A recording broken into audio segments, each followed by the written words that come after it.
Steffi and Hope inform Liam that his tumor has disappeared at Bill's house. Finn claims to have personally examined the scans. He will be able to see his young daughters mature.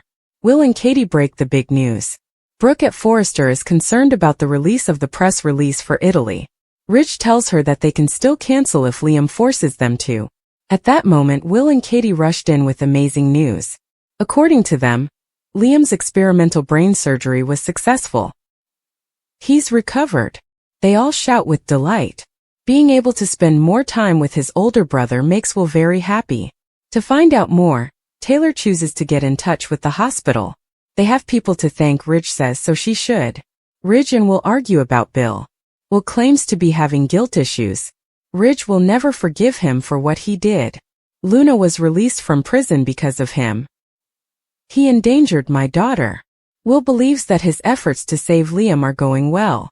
Taylor is asked by Brooke if she has heard back from the hospital. She only knows that Grace approved Liam's release. They all discuss Liam's strength and how his children are his most valuable possession. Although Taylor still has many unanswered issues, his survival is the most important thing. Liam is missed by Ivy. Ivy is asked if she's alright by Elektra in the design office. She is aware that she has been deeply affected by the news concerning Liam.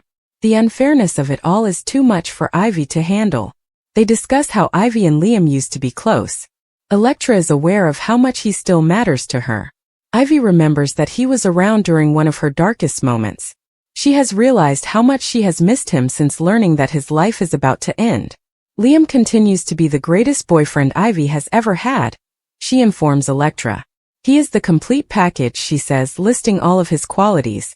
He and Will didn't get those qualities from their father, Elektra laughs. Fortunately, none of Bill's boys are like him, Ivy says. She acknowledges that Liam was a major factor in her decision to return to Los Angeles, and recalls their moment together at Il Giardino prior to his illness. She must now figure out how to bid farewell for good. Elektra was unaware of Ivy's intense feelings for Liam. Ivy laments the fact that she felt she had endless time. She wishes she could have been a friend who would have supported him. I was unaware. There is still time, Elektra tells her. Ivy finds it impossible to imagine him passing away. He's simply very young. Will is also feeling the weight of it, according to Elektra. Nobody is prepared to part ways. Bridget interrogates her co-worker. Grace is typing on her lap at the hospital when her phone rings. She appears anxious as she reads a letter from Bill expressing his sincere gratitude. Bridget enters and requests to talk to her regarding Liam Spencer. She is questioned about approving Liam's early discharge. Bridget continues to doubt her choice until Grace states that she is too busy to have this conversation. She stares at Bridget until she leaves as her phone rings. I was just about to call you, she says, returning to the phone call. Liam asks for something. Bill tells Liam that he just spoke with Will and Wyatt and shared the good news with them at his house. Is it really gone? Liam asks in wonder. They all tell him that it is.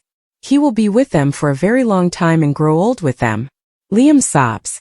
When Steffi and Hope inquire about his health, Liam replies that he is exhausted. He wants to see his girls, but they want him to relax. Hope offers to have the nanny come over by calling her. Bill is asked by Finn nearby if he has had any further communication with Dr. Buckingham. Bill merely replies with a text message. Finn says this is an incredible case. It's a miracle, says Bill. Finn scowls. Growing suspicions. Bridget paces the hospital as she recalls Grace informing her and Finn that Liam's brain mass was incurable. She then cuts to Finn, who remarks that it was quite strange and that releasing Liam so quickly was not typical practice. Bridget B&B. Grace receives a text message in her workplace confirming that the bank wire from Bill Spencer has been completed. She suffers. Liam reunites with Kelly and Beth. Bill informs Hope and Steffi at his house that he simply had to accept the experimental technique when Grace presented it to him. Hope expresses gratitude. Bill claims that he would do anything for his son. He sits at Liam's bedside and expresses his gratitude for the tumor's removal. He says he's sorry about the Luna bit, but he will always regret putting him in risk. Thanks for the surgery, Liam breaks. Hope and Steffi are certain that he is eager to see Beth and Kelly. They will ensure that they are certain he will be all right. When Finn and the girls arrive, Steffi and Hope tell them that their father was in the hospital, but that everything will be fine and they shouldn't worry. Asking if he's okay, the girls crowd around the bedside. Liam claims that he is the greatest person ever now that they are there. He displays his headgear and tubes. Is it cool in your opinion? Steffi tells the girls that Liam is a hero as they get into bed with him. Hope is aware that seeing him in this state could be perplexing. Finn says he's healing really well and explains the machines. They have a lot to anticipate. Liam's love for their girls is emphasized by Hope and Steffi. There will be a lot more dances between fathers and daughters. The females show their devotion for Liam. Best money I ever spent, Bill murmurs. Grace examines the forthcoming $1 million deposit in her office, deposits it into her account, and then shows a flashback of Liam's medical history. She starts to hyperventilate, gets up, and starts to pace. Someone will demand answers if Grace Buckingham actually pulled off a scam and Liam Spencer's tumor was a fake, according to spoilers and updates for The Bold and The Beautiful. But the most enraged member of Liam's inner circle will vent his rage on Grace. Bill Spencer spent millions of dollars to remove a fictitious tumor? There are already questions being asked. Dr. John Finnegan and Bridget Forrester, the other medical professionals who treated Liam, are already wary and inquisitive. Bridget was not happy. Grace approved Liam's release, but she and Finn are both curious about how Liam's incurable tumor was removed, through an experimental treatment or not. Bill called it a miracle when Finn admitted to him that he had seen Liam's most recent MRI scan following his experimental operation, and that it was clear. However, they are unable to comprehend how uncommon it was for a patient to have an incurable tumor removed without suffering any negative consequences. Additionally, neither Finn nor Bridget were familiar with the Dr. Adhikari who helped Grace in the clinic where Liam was brought. The suspicions are shared by Finn. Both Bridget and Finn recall how evasive Grace was when Liam was first brought to the hospital, which adds credence to the suspicions about her and what actually happened to Liam. All of the prior MRI scans appeared to have been performed covertly. Liam was receiving a lot of medication, and she didn't want anyone else involved in his situation. Because Finn wanted to watch over him, Liam had spent a lot of time with Finn and Steffi Forrester. Finn is aware of the story, even though he was not part of the family when Grace's husband, Reese Buckingham, and others conspired in the Beth Spencer case. When Bridget and Finn figure out the mystery, Bill is furious and breaks down in tears. Bridget and Finn figure out the mystery by closely examining Liam's medical records, particularly the MRI scans performed at their hospital. Grace is in serious trouble. It's unknown why she changed Liam's scans for those of another patient and fabricated Liam's paperwork. However, since Bill covered the cost of the surgery, they talked to him privately. They will handle Grace's medical misconduct through the proper procedures. Although it's decided not to bring up the deception with Liam or any of his relatives, Bill lashes out at Grace. The financial documents will undoubtedly be used in court, but it's too late to get his $1 million back. Grace never thought her exposé would spark such a controversy.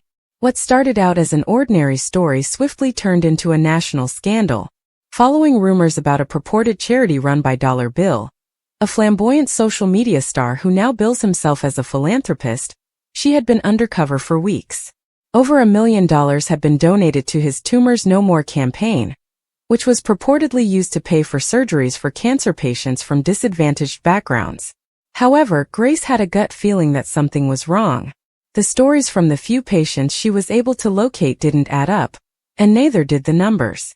Instead, she found a meticulously crafted deception, phony bills, actors masquerading as patients, and a cunning media manipulator making money off of made-up sob tales.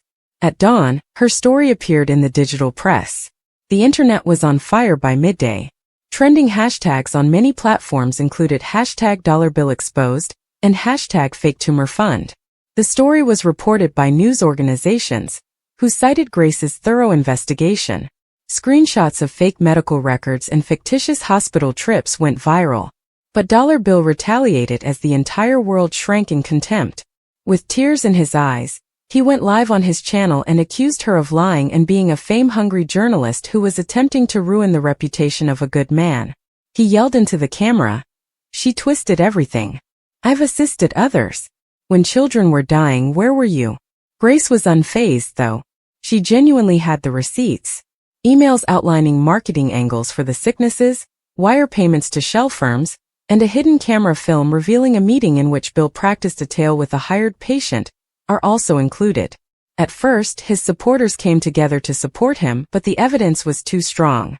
Sponsors started to withdraw. While an investigation was conducted, his charity's accounts were placed on hold. Lawsuits were piling up. Nevertheless, Grace faced harsh criticism. Her inbox was filled with death threats. She was labeled a manipulative and heartless by trolls. She discovered a brick with the words, "Stop digging graves or you'll end up in one," written on it one night outside her window. However, she persisted, not allowing fear to obscure the reality. She conducted interviews, made her research files available to the public, and encouraged people to carefully consider the true impact of their donations. When it became known that at least one of the patients in Bill's film had passed away, not from cancer, but from untreated complications of another illness, the narrative took a darker turn. Without his permission, his picture had been used after his death to generate money for a surgery that never happened. The public's perception changed dramatically. Pending fraud charges were announced by investigators. Bill's once slick picture was reduced to a mugshot that was extensively circulated in subsequent pieces, and he disappeared from the public eye. Grace observed from the sidelines, not with satisfaction but with a profound and exhausting awareness of the price paid to bring the truth to light. She only ever wanted accountability, never fame. The impact would also last even though the wounds from the experience would not. Because someone still needed to ask questions in a world that was too quick to believe. And occasionally a conflict was worth it for the truth.